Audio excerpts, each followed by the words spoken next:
بسم الله الرحمن الرحيم.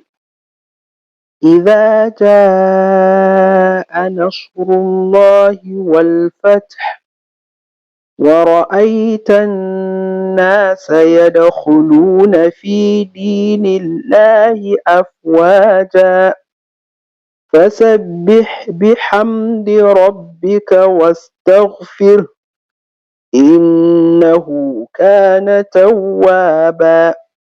بسم الله الرحمن الرحيم. إذا جاء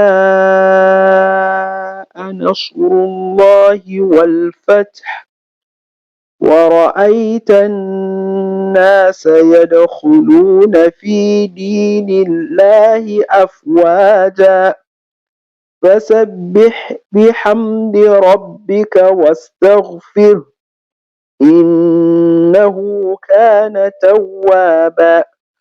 الحمد لله.